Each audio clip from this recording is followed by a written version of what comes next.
Look who just stumbled into greatness. Welcome. If this is your first visit, tap that subscribe button like it's the last cookie and share this video with someone awesome. Tell me in the comments, which city or country are you watching from?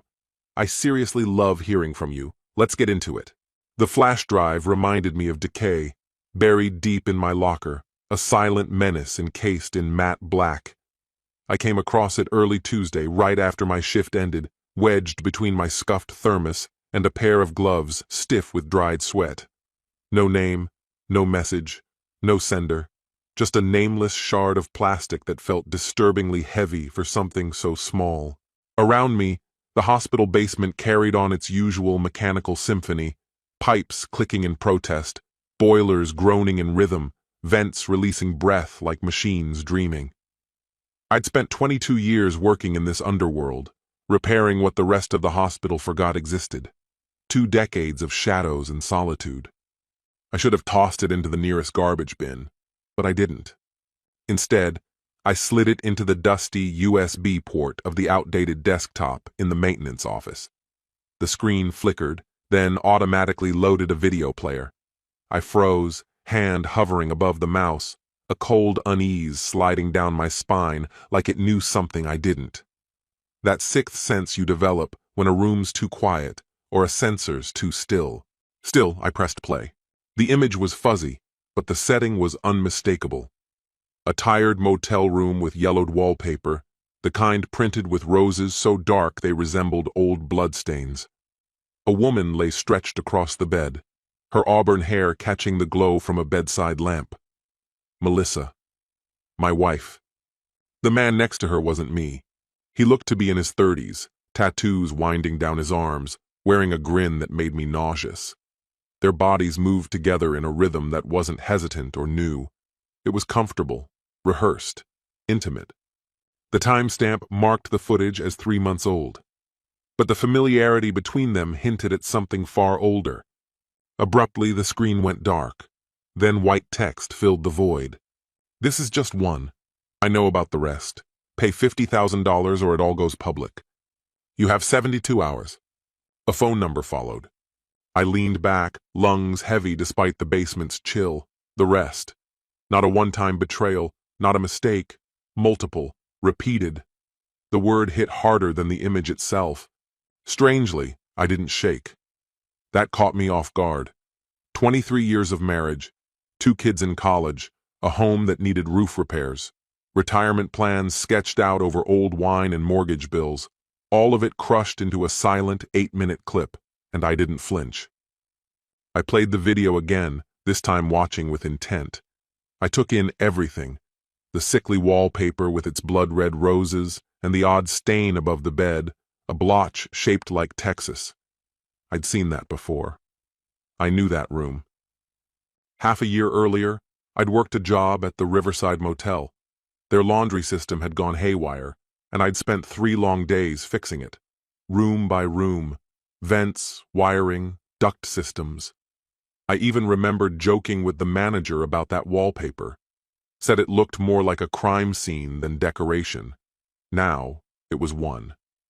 I copied the video onto my personal flash drive, erased all traces from the office computer, and listened as the old fan whirred to life like it was taking a breath for me. Above ground, the hospital was bustling. Doctors saving lives, nurses comforting patients, janitors wiping away blood. Down here, I was making a plan. First stop was Pete Kowalski, the manager at Riverside. He recognized me instantly. Hard not to. I'd saved him thousands on that laundry overhaul. "Ethan, what brings you back?" he said, eyebrows raised. "Something acting up again?" "Yeah," I lied, raising my toolbox like a prop on a stage. "Heard there's an issue with hot water in the east wing. Thought I'd check the main valve." He gave a shrug. "Be my guest." "You probably know the guts of this place better than I do." He wasn't wrong. I knew where the weaknesses were. The faulty wiring, the outdated systems, the places the cameras couldn't see. And I remembered another detail. Pete had installed a cheap security system after a robbery 2 years ago. Poor angles, cheap wiring, all bark, no bite. Room 237, that was the one. I knocked softly. No response. Then used a bypass trick I'd picked up over the years, one of the little perks of working behind the walls people forget about. The room had been turned over by housekeeping, but the decor was unmistakable. Yellow wallpaper with red roses. The same water stain still hung over the bed like a ghost refusing to move on. I unpacked my tools and crouched beside the piping, though that wasn't why I was here. The real target was digital. Pete stored guest logs electronically, and his system wasn't exactly Fort Knox. His password was practically an open door. It was amazing how careless people are with data they think no one will ever need. While my tablet appeared to run diagnostics, I searched through past reservations, comparing names and dates to Melissa's girls' weekends and sudden work trips. And then I saw it. October 15th, 2023, room 237, guest name, Kyle Brandt. Melissa had told me she was in Phoenix that weekend, visiting her sister. December 3rd, 2023, Ronald Hale, room 215. Melissa claimed she had an essential conference in Denver she simply couldn't miss. February 18th, 2024, Dean Collier, room 203. That aligned with her so-called spa weekend with her college girlfriends. April 22nd, 2024, Brent Ralston, room 237 again. She told me she was out helping her mom pack up the house. June 8th, 2024, Victor Shaw, room 189. That was the corporate retreat she fabricated from thin air. August 14th, 2024, Joel Barris, room 237 once more. Another one of those ladies-only Vegas trips. 6 names, 6 hotel reservations, 6 separate lies wrapped in just enough truth to slip past my notice. While I was elbow-deep in tangled wiring or soaked in boiler leaks down in the hospital's underbelly, Melissa was slipping away, 40 minutes out of town, to sleep with other men. I'd spent decades repairing things no one else cared to see, and in that darkness, I'd missed what was coming apart above me. When I mapped it all out, the patterns came sharply into view. Her new health kick began right around the time Joel Barris showed up. Ronald Hale's appearance coincided with her newfound interest in old-school muscle cars. Dean Collier, who happened to work construction, appeared just as she got obsessed with hands-on home improvement. Every man didn't just offer her physical comfort. They gave her hobbies, identities, reasons to vanish. Each affair left a footprint in her behavior. I printed the list, every encounter, every location, and quietly folded the pages into the bottom of my toolbox, beneath the socket wrenches and wire cutters. An hour later, Pete stopped by while I was wrapping up an actual repair. "You get it figured out?" he asked. "Yep," I replied, snapping the lid of the box shut. "Found exactly what I was looking for." Later that night, I parked across the street from the Riverside Motor Lodge and waited in the dark. Room 237's window gave off a dull yellow glow beneath the dripping streetlight. At exactly 11:47 p.m., a motorcycle pulled into the lot. I recognized the cocky posture instantly. Kyle Brandt, the blackmailer. He approached the door with one quick knock. It opened instantly, like Melissa had been waiting just behind it. I didn't sleep that night. I spent it making decisions. Kyle Brandt lived in a crumbling duplex by the river, an eyesore left to rot since the Reagan years. Finding his address took little effort.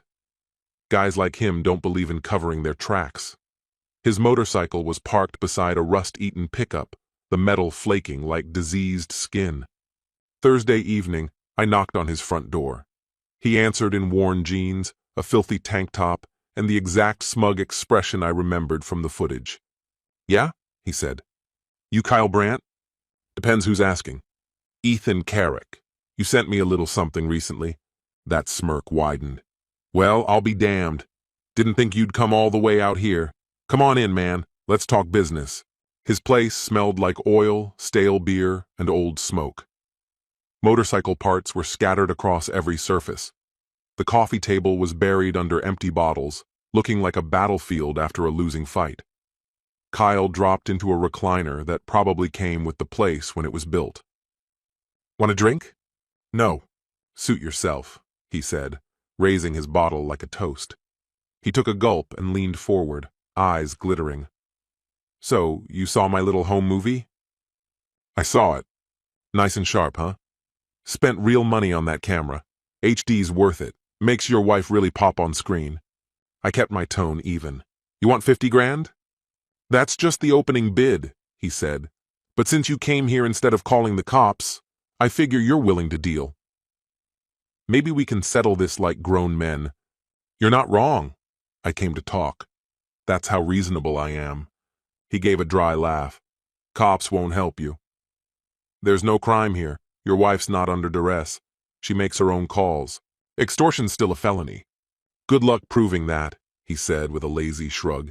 "I didn't ask for money. I just gave you a heads up. What might happen if certain videos went public. Purely hypothetical. First Amendment, baby." As he spun his garbage version of legalese, I let my eyes scan the apartment. Food containers, back issues of biker magazines, and a messy shelf near the TV covered in DVDs marked with handwritten labels. I couldn't read them from where I sat, but something about them made my stomach tighten. "You said there were more?" He grinned like a wolf. "Oh, there are. Your lady's been keeping busy, but right now it's just you and me. You pay, I vanish. Clean and simple. And if I need proof you're not bluffing?" "You want a sample?" he said, getting up. "No problem. First taste is free. Then you buy the box set." He crossed the room and rifled through the DVD stack. I counted 4 labeled with Melissa's name.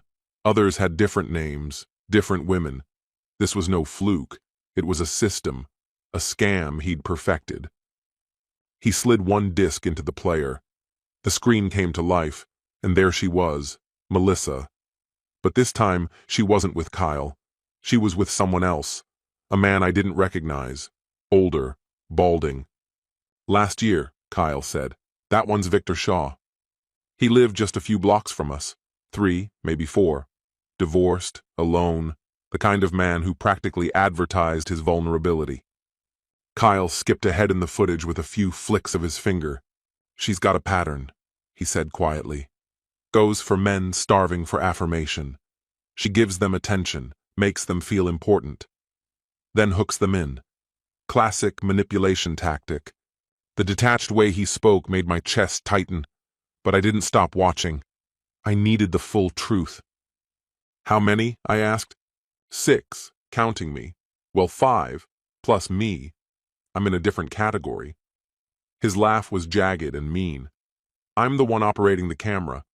A door creaked somewhere deeper in the duplex. Footsteps echoed on tile. Then Melissa stepped into the hallway, wearing nothing but one of Kyle's shirts. The moment she spotted me, the color drained from her face.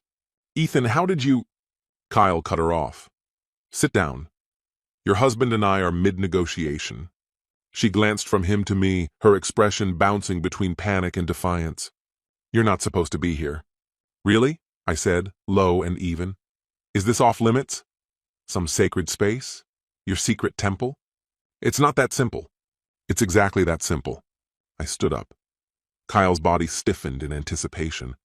23 years of marriage, 2 kids, a life built brick by brick, and you threw it away for what? A string of meaningless affairs? "They weren't just— that's not what it was." "Then help me understand." But she didn't answer. Maybe she couldn't.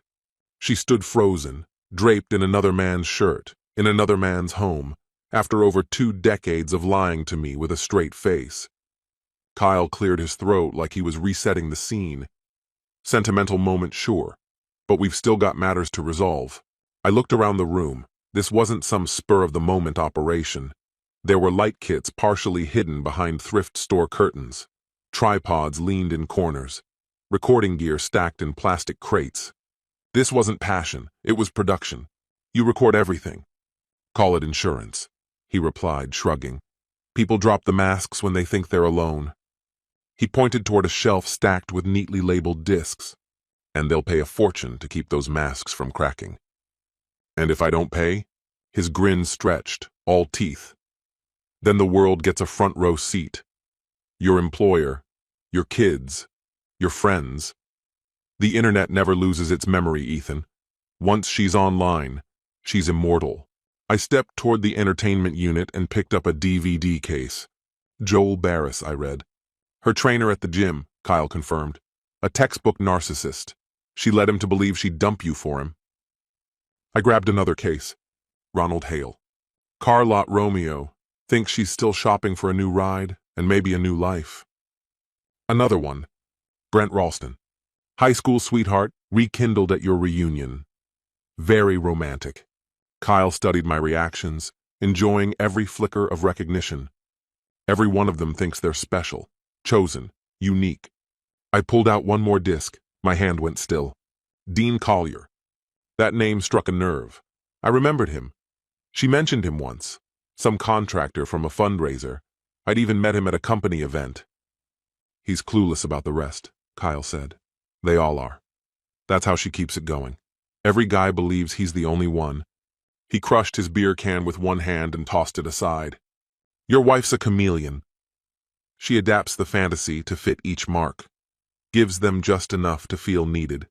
I replaced the discs carefully. You mentioned I had 72 hours. Correct. 50 grand and everything vanishes. I turned to Melissa one final time. She wouldn't meet my gaze. I'll reach out, I said, then walked toward the door. Behind me, Kyle called out with that same smug amusement.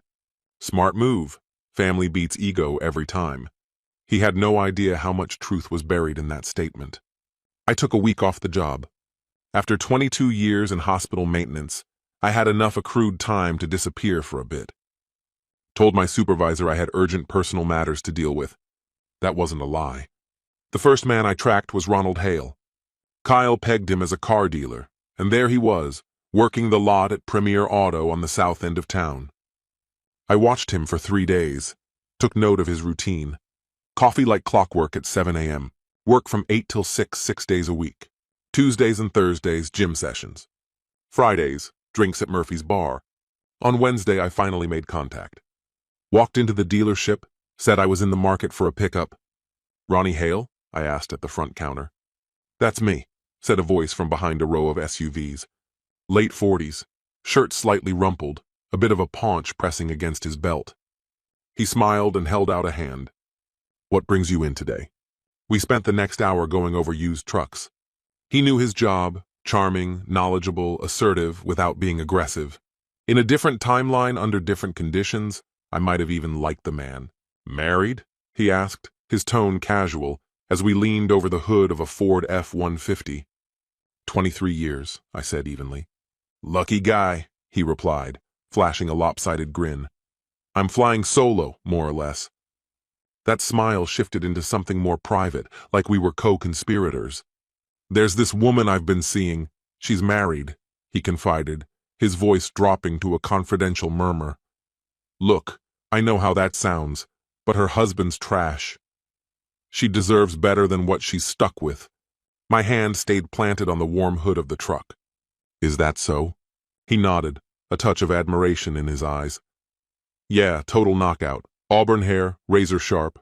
Met her at a fundraiser last year. Sparks flew instantly.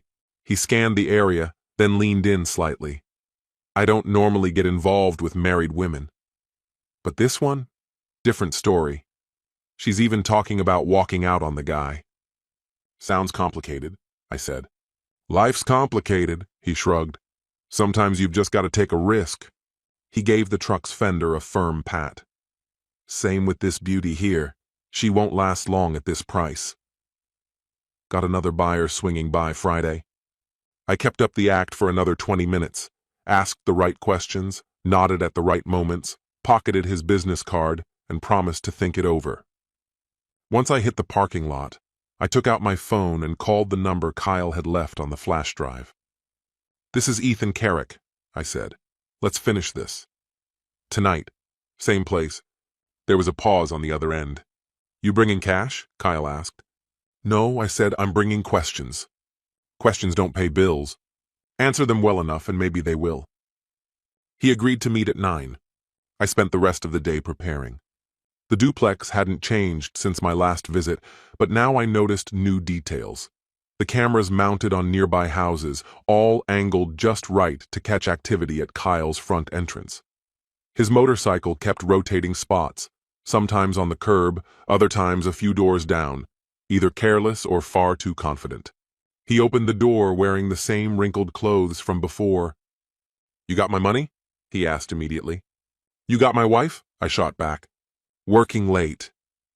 "Unlike us, she's got a real job," he said, stepping aside. "You got questions?" "Start talking." This time I sat on the couch, leaving him standing. Power dynamics matter, even in dumpy rentals. "Ronald Hale thinks Melissa's about to leave me for him," I said flatly. Kyle let out a short, humorless laugh. "They all think that." "All of them?" "Well, not every single one," he admitted. "Victor Shaw's just lonely since the divorce. Dean Collier? He knows she's taken. Says that's what makes it exciting." He wandered over to the fridge and popped open another beer. "But Ronnie and that teacher, Joel? They're the dreamers. They think they've got something real." "Joel Barris?" I asked. "Yep. Teaches high school. Coaches wrestling too. Thinks she's trapped in some sad, miserable marriage." Kyle scoffed. "Shows what he knows." I took in the names quietly. "What about Brent Ralston?" I asked. "Oh, that's textbook," Kyle said, dropping into a recliner. "They dated in high school. Reconnected at their 25-year reunion. Haven't stopped seeing each other since. About 18 months now. Regular meetups. Twice a month, give or take." "She's still seeing all of them?" "Like clockwork," he said with a smirk. "Dean's the only one who's been MIA business trip. The others, still rotating in. Melissa's planner's tighter than a Fortune 500 execs." His tone was casual, but my stomach turned. This wasn't some whirlwind romance. It wasn't even reckless infidelity. It was organized, systematic, cold. "How long has this been going on?" I asked. "That depends," Kyle said, taking a drink. "You mean the hookups?" "Years, probably." "The footage?" He gestured toward a pile of equipment in the corner. 18 months or so. Once I figured out the pattern, I started recording. Call it blackmail, leverage, protection, doesn't matter. He motioned to a nearby shelf loaded with DVDs. "She's not the only one in this town doing extracurriculars. I could retire off this archive alone." I stared at the collection. Dozens, maybe more. Each disc labeled, each cataloged. Kyle wasn't just a sleazy observer. He'd built a business model out of betrayal. "What makes you think I won't report you?" I asked quietly. He didn't even flinch. "Because if I go down, I drag everything with me. The whole town gets an eyeful. Your boss, your neighbors, maybe even your kids." He took another swig from the bottle. "Sure, I end up behind bars. But your whole life goes up in smoke. 50 grand's a bargain compared to what a divorce will cost you." His math wasn't wrong, but his assumptions were. "I'll need time to come up with the money." "How much time?" "Week, 2 at most." He stared at me a second, then gave a single nod. 2 weeks, that's your window. Add 60 grand for interest. You get how this works," he said. I gave a slight nod and stood. "You'll hear from me." "Smart man," he replied. "Family's what really matters, yeah?" I didn't answer, just turned and walked off. Still, he wasn't wrong. Family did matter, and I'd protect mine with everything I had, but not by writing checks. That Saturday night, I parked a few streets over from Kyle's place and waited in the dark. At 8:47 p.m. sharp, he rolled out on his motorcycle, most likely headed to Murphy's, the usual dive for the town's single bitter crowd. I waited 20 minutes before moving in. His duplex sat at the very end of a cul-de-sac near the river. No passing cars, no lights, no nosy neighbors. The perfect location for Kyle's kind of shady business. Also perfect for what I was about to do. I'd never been formally trained in breaking into homes, but after 20-plus years in maintenance, I'd learned how to get through locked doors without drawing attention. Frozen plumbing, electrical failures, busted water mains. I'd had my fair share of quiet entries. As for Kyle's security, it was laughable. A flimsy deadbolt and a bargain bin chain lock on the back door. I pulled out a bump key I'd kept from an old job and had the door open in under 3 minutes. Inside, The place felt tighter than I remembered. Claustrophobic. The air was thick with the stench of cigarettes and grease. I moved slowly, snapping pictures, floor plans, furniture, electronics, closets stuffed with DVDs and surveillance gear. The heart of his setup was in the bedroom, a computer tower surrounded by stacked drives and coiled cords, top-tier hardware. This wasn't some hobbyist gig. He'd spent real money, serious money. When I powered up the system, it didn't even prompt for a password. Kyle clearly thought no one would ever come close. The desktop was obsessively neat, folders named by date, location, and woman. Melissa had her own directory, with subfolders named after different men. I hooked up my portable drive and started downloading everything. The files were enormous: videos, stills, spreadsheets, notes. Kyle didn't just film, he documented. He recorded patterns, weaknesses, personal details. It was a playbook for psychological leverage. While the data transferred, I examined the rest of his setup. Tiny cameras hidden in vents and picture frames, all wired to motion detectors. A backup system captured footage automatically. Every corner of his operation was covered, both for insurance and control. By 11:23 p.m., the transfer finished. I now possessed Kyle's entire collection, every encounter Melissa had with 6 different men, along with evidence from at least a dozen other affairs going back 2 years. I could have walked away right then. Maybe I should have. But I didn't. I went deeper. In a drawer, I found a stack of legal papers, not threats, real contracts, signed agreements, payment plans, itemized terms. This wasn't blackmail, it was a business. Kyle ran a service for women who wanted affairs, whether to manipulate legal outcomes or just to flirt with danger in a controlled setting. Every step was documented. One contract stopped me cold. Melissa's name, her signature, dated 1.5 years ago. It read like a professional agreement. Kyle promised to screen partners, manage schedules, secure private locations, and provide full documentation. In return, she agreed to pay a retainer plus bonuses depending on results. This wasn't just betrayal, it was premeditated. My wife had hired someone to choreograph her infidelity. At 11:41 p.m., I heard the front door creak. Keys hit a table. Heavy steps echoed on hardwood. Then the fridge door opened and shut. Kyle was back, probably ready to edit footage or collect payment from his latest satisfied client. I stayed put in the bedroom, the external hard drive snug inside my jacket, scrambling to find a way out. The window was a drop of at least 10 feet onto unyielding pavement, not ideal by any stretch. The only exit opened directly into the living room, where Kyle was pacing. Neither route offered much hope. Footsteps approached, close, fast, maybe 5, 10 seconds. The closet door was ajar, revealing shelves cluttered with surveillance equipment and folders of incriminating material. I slipped inside and eased the door toward shut, leaving just enough space to breathe and maintain a sliver of vision. Moments later, Kyle walked in, still wearing his coat, and sat at the computer. He jiggled the mouse. The monitor blinked to life, showing the same desktop I had been combing through just 30 minutes earlier. He leaned in, scanning the display, and clicked into the list of recently accessed files. I'd wiped my trail as best I could, but if he knew where to look, there was still a risk. Luckily, technical savvy wasn't his strong suit. After poking around aimlessly, he double-clicked on a video file. As soon as Melissa's voice echoed from the speakers, I felt sick. He watched intently, then clicked into another recording. And another. He wasn't just reviewing the content, he was reliving it, indulging in it like a miser admiring his hoard. At precisely 12:15 a.m., he shut down the system and shuffled off to his bedroom.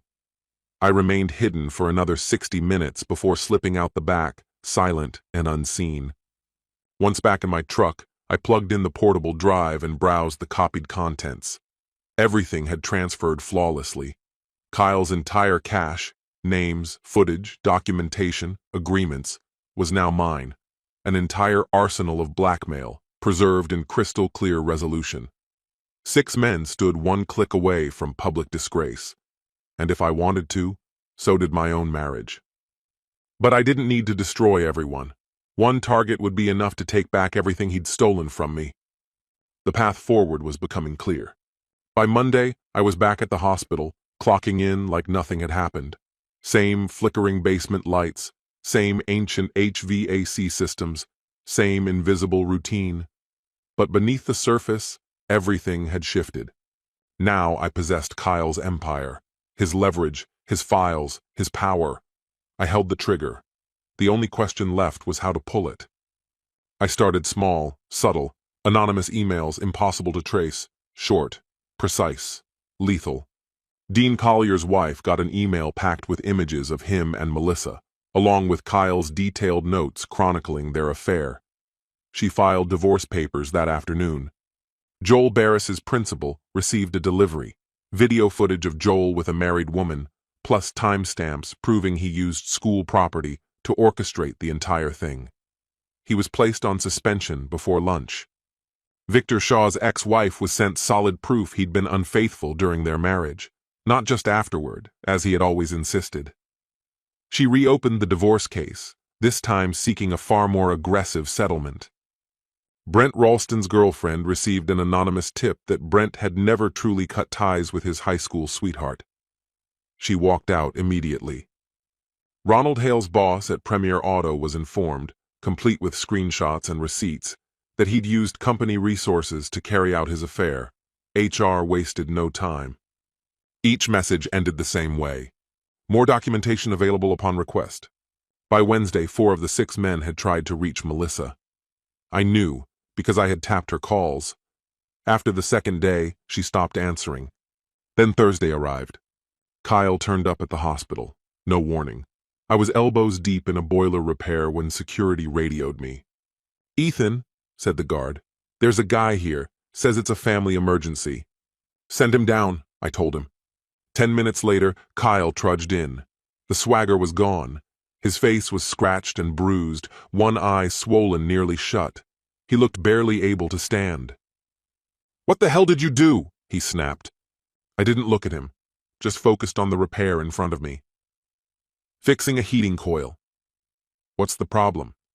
"Don't play dumb," he growled. "My stuff's been leaked." "Oh," I said, casually standing up and adjusting my grip on the wrench. "Sounds like a data breach." "A breach?" He nearly choked on the word. "Dean Collier and Victor Shaw cornered me outside Murphy's. They beat the hell out of me, said I ruined their lives." I shrugged. "Sounds like they're upset about something." "They're furious because someone sent their wives evidence," he hissed. "Stuff that came straight from my files." Kyle took a step forward, clearly hoping his size would intimidate me. "You were the only one who could have accessed those files," he said, voice sharp with accusation. I slowly lowered the wrench to the ground and looked him straight in the eye. "Are you accusing me of theft?" "I'm not implying anything," he snapped. "I'm telling you outright. You broke into my place, copied my files, and now you're systematically tearing apart my entire setup. That's quite the allegation. Got anything to back it up?"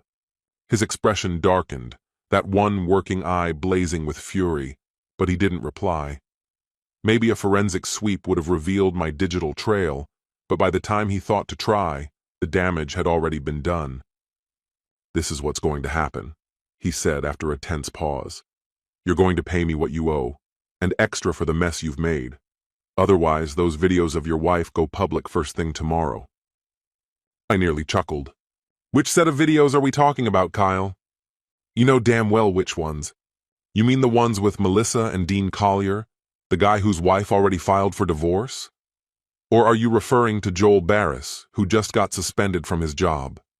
Maybe Victor Shaw, the one facing legal hell from his ex?" I casually lifted my toolbox. "Those clips, you mean?" A flicker of panic crossed Kyle's face. He was starting to understand. "They've already lost everything," I said calmly. "Their families, their jobs, their reputations, gone. And if those videos see daylight, how do you think they'll react? You think they'll let it slide?" He opened his mouth, but no words came. "They'll come after you," I continued. as if commenting on the weather. Dean works with his hands. He's got access to tools that don't forgive mistakes. Victor's garage is full of heavy equipment, and his truck's covered in NRA decals. Joel's no stranger to grappling. He trains teenagers to break bones for sport. Kyle started inching toward the door. "You're bluffing." "Am I?" I said. "Two of them already roughed you up, and that was before they knew about the surveillance. What do you think they'll do when they realize you were filming them too? You planning to extort them next?" "I never—" "Your records say otherwise," I cut in. "Detailed notes on each guy, what they owe, where they're vulnerable, what buttons to push. You weren't just filming, you were gathering leverage." I took a step closer. "And you chose me to start with because you thought I'd be easy." The husband, emotionally unstable, willing to pay to protect my pride. Whatever false bravado Kyle had left evaporated. He no longer looked like a threat, just a petty con man who'd gotten in over his head. "What do you want?" he asked quietly. "I want every file, every backup, anything involving Melissa, gone. No exceptions." "Fine, done. And I want you out. Leave town, erase yourself, start over somewhere far away. And if I don't? Then tomorrow morning, I hand everything to the right people. Ronald Hale's employer gets an anonymous drop about your blackmail. The authorities receive a full report. Most importantly, Dean, Joel, and Victor each get a neat little package, including your address." He stood there, silent. The posturing was gone. What was left was fear, raw and unfiltered. For the first time, he saw the reality of what he'd triggered. "This isn't over," he muttered. "It is now." He turned and left. I returned to work like nothing had happened, clocked out at the end of the shift. Business as usual. By the time Friday rolled around, a package had shown up for me at the hospital. Inside was a hard drive and a single handwritten note. "Everything erased. I'm gone. Don't follow." I plugged the drive into the maintenance office computer and checked. It was all there, uncut, unedited. Every clip, every document, every image. Kyle hadn't held anything back. He'd turned over his entire archive, a silent confession and a signal that he was done. That night I destroyed the drive. Saturday morning, after I got off work, Melissa was waiting for me in the kitchen. "We need to talk," she said softly. She looked worn out, like the past week had taken years from her. The sharp confidence she once carried had faded, replaced with something much smaller. "Talk about what?" I asked. "About us, about everything." She gestured toward the coffee pot. I made some. I poured myself a cup and took a seat across from her, the same table where we'd spent 23 years building a life, one breakfast at a time. "Kyle's gone," she said. "I know. The others? Their lives are falling apart." "I heard about all of it too," she said quietly, her gaze lost in the spiraling coffee inside her mug. "Dean's wife left with the kids. Joel's out of a job. Victor's about to go bankrupt." Her voice barely rose above a whisper. "They've all fallen apart." "They made their choices," I replied. "So did you." She nodded, her voice hushed. "I know." We sat without speaking. The silence between us stretched on while the world outside kept turning. Kids laughing on front lawns, neighbors heading out into the morning light, the rhythm of ordinary lives moving forward. After a long pause, she spoke again. "What happens now?" "I've already filed," I said. "No fault, irreconcilable differences. You'll get the paperwork on Monday." Her eyes snapped up, panic flashing across her face. "Ethan, don't do this," she pleaded. "We can fix it. Therapy, counseling, whatever it takes." I kept my voice calm. "Melissa, it's been 23 years. You slept with 6 men. You even brought Kyle into it, paid him to coordinate your affairs." I placed my coffee cup gently on the table. "There's nothing left to repair." Her head shook slowly, as if denying her own actions. "It wasn't supposed to turn into this. It just spiraled." "No," I said. "This wasn't a loss of control. You contracted someone to record what you were doing. That's not a spiral. That's deliberate." Tears spilled down her cheeks in slow, steady lines. "I never wanted to hurt you," she whispered. "But you did. I answered softly. Again and again. For 2 years you made that decision. I pushed back from the table and stood. I'll be at the Hampton Inn until the house sells. My lawyer will handle everything else. As for the kids, they'll figure it out in time. I won't turn them against you, but I won't cover for you either. She stayed seated, weeping quietly into her cup, which had long gone cold. A part of me wanted to reach out, to offer a hand, to search for some shred of what we once had. But that part of me had been fading for a long time.